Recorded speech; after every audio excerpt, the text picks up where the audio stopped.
नीति आयोग की 9वीं governing council यानी शासी परिषद की बैठक आज नई दिल्ली में आयोजित की गई। इस बैठक की अध्यक्षता प्रधानमंत्री नरेंद्र मोदी कर रहे हैं। सरकार की तरफ से दी गई जानकारी के मुताबिक नीति आयोग की बैठक राष्ट्रपति भवन के सांस्कृतिक केंद्र में आयोजित की जा रही है। इस बैठक में ममता बनर्जी को छोड़कर विपक्ष ने दूरी बना ली है।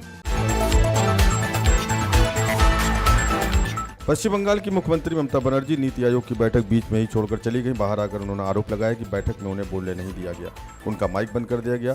ममता ने यह भी कहा कि बैठक में विपक्ष की तरफ से कोई नहीं था, मैं अकेली थी। ममता ने कहा, मैंने पूछा कि मुझे बोलने से क्यों रोका, ये भेदभाव क्यों हो रहा है, विपक्ष से केवल मैं ही हूँ।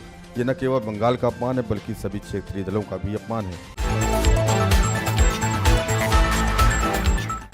डीएमके ने शनिवार को पूरे तमिलनाडु में केंद्र के खिलाफ विरोध प्रदर्शन किया, जिसमें आरोप लगाया गया कि केंद्रीय बजट 2024 पर राज्य की उपेक्षा की गई है। ये विरोध राष्ट्रीय राजधानी में राष्ट्रपति भवन सांस्कृतिक केंद्र में प्रधानमंत्री नरेंद्र मोदी की अध्यक्षता में नीति आयोग की गवर्निंग काउंसिल की बैठक से पहले हुआ।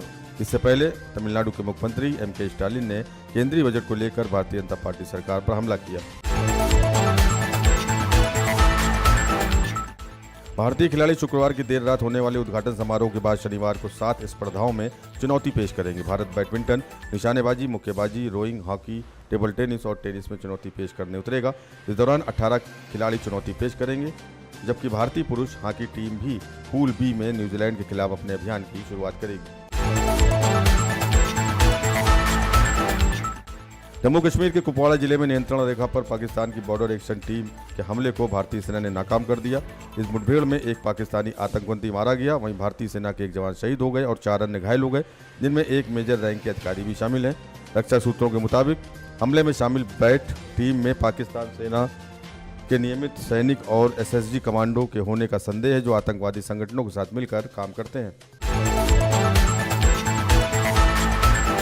भारत और श्रीलंका के बीच 3 मैचों की टी20 सीरीज का पहला मुकाबला आज पल्लेकेल में खेला जाना है। इस मुकाबले के जरिए गौतम गंभीर और सूर्य कुमार यादव की नवनियुक्त कोच और कप्तान की जोड़ी टी20 क्रिकेट में दमदार आगाज करना चाहेगी। भारतीय समयानुसार ये मुकाबला शाम 7:30 बजे से होगा। इस मैच में रिंकू सिंह को इन किया गया है और शिवम दुबे को आउट कर दिया गया है।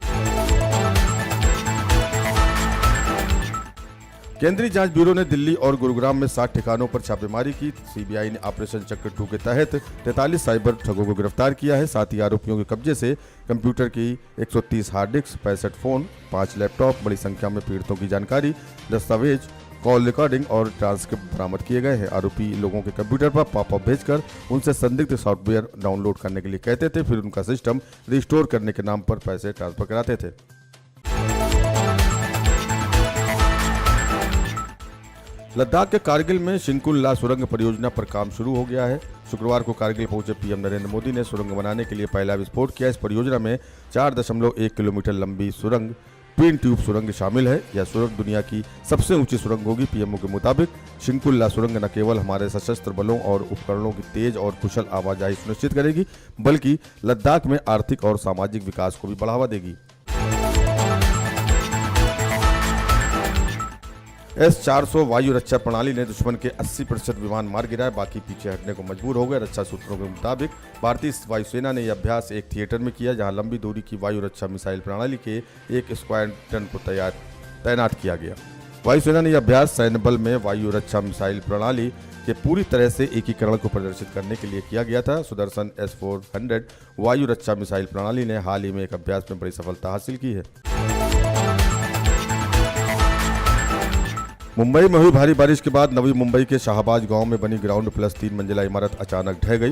बिल्डिंग में कुल 24 परिवार रहते थे। पुलिस, दमकल और एनडीआरएफ मौके पर मौजूद रही। बचाव अभियान जारी है। मौके पर जेसीबी बुलाई गई, मलबे को हटाया गया।